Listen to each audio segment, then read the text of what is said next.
Why, hello there YouTube and welcome to a Who review. I am Davros and I'm a Whovian, and today I review Doctor Who, The Hungry Earth and Cold Blood.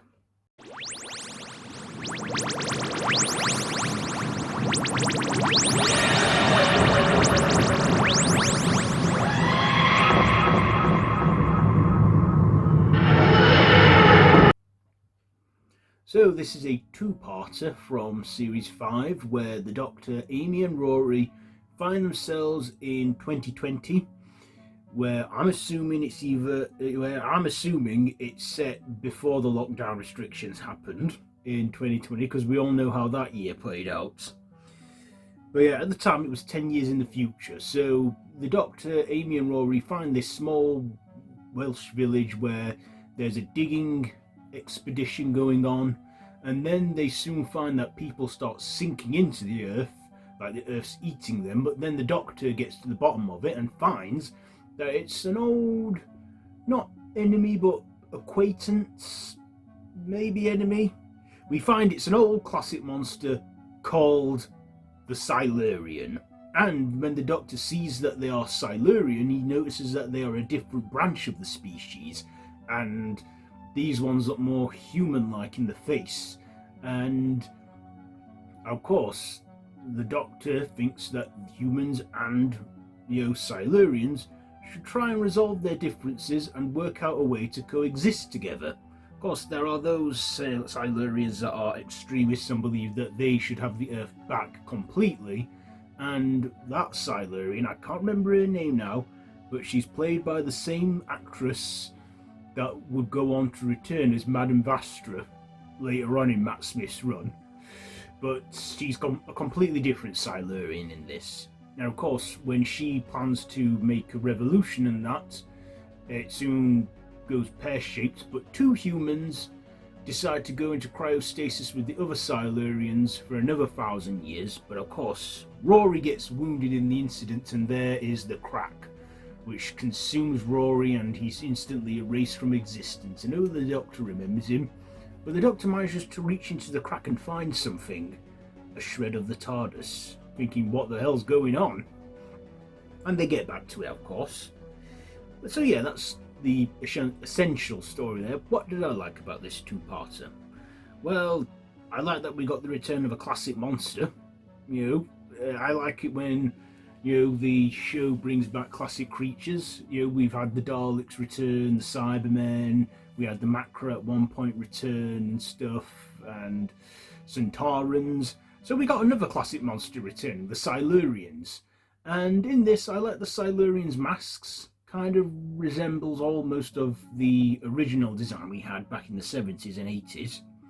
Of course, we have better makeup and prosthetics now, so they decided to give the Silurians a redesign, and they looked a bit more human in the face. I mean, I had a hunch they were Silurian, and they were, but these Silurians look completely different from the previous Silurians. But as the Doctor explained, it's a different branch of the species, so still reptile people, but a different breed of them, which I thought, yeah, sure, because us humans, there's different races and cultures of us, different branches of that, like Black, Asian, Indians, and all that, and we're all still humans. So I thought, yeah, okay, yeah, sure, why not? So I like the look of the Silurians in this. I would have liked to have seen a reference to maybe the classic ones. I believe this wasn't the original look they were going to go for at first. They were going to go with a more traditional classic look, but thought people might find them a bit scary and unsettling, so they went with a new design. But still, I thought they looked good.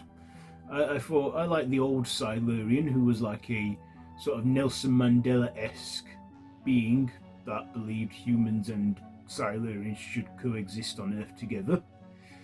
Of course, Matt Smith led the show great. He was funny, eccentric as the Doctor, and the way he got excited when he knew what the Silurian were. We also had some secondary characters for this episode, including one woman who was one of the kind that would shoot first, ask questions later, but she was trying to protect her son and everything. We even get the return of that Welsh actor who was in that Torchwood episode, Adrift, now in a new role, and got a better fate this time, where he was poisoned but would go into cryostasis for 1,000 years with her who was out of the Kumars, who played Granny. She was in this two-parter as well. Of course, Karen Gillan was alright in this, so was Arthur Darvill, but I feel that, they didn't do loads in this, but also we sadly see the demise of Rory in this, for the time being, of course, and for the rest of the series we go on without him, but, things soon get fixed at the end of that series, don't they? We all know now. But, yes, the Hungry Earth and Cold Blood. And like I say, I like to think that this is set in either an alternate 2020 or maybe the early days of 2020 before the pandemic really hit and caused all the lockdowns, or maybe it was already during the pandemic and it was when restrictions were eased. I don't know, but you gotta think there is a bit of creepy foreshadowing in there, especially in the episode when they close off the whole mining bit and there's a big dome over it and they're cut off from the rest of the world, like isolated. I don't know if, well, that's like from what we know now, it's kind of a bit of an uneasy foreshadowing and that.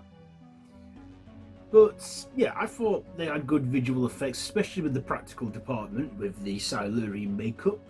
So yeah, I thought this was an okay two-parter. It would be the last two-parter for a while. The penultimate two-part story of this series, because after this one we got some filler episodes, some good filler episodes I think, and then the two-part finale. Anyway, I'm going to shut up rambling now because I think I've said all I needed to say. Ratings, I will give the performances an 9, the writing an 8, the visuals a 9, and my personal, I'll give it an 8. So there you go. That's it for this Who review. So have you seen this one?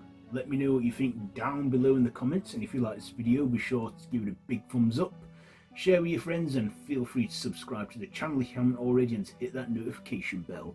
I have been Davros the Whovian, and this has been a Who review. So, until next time, run for your life.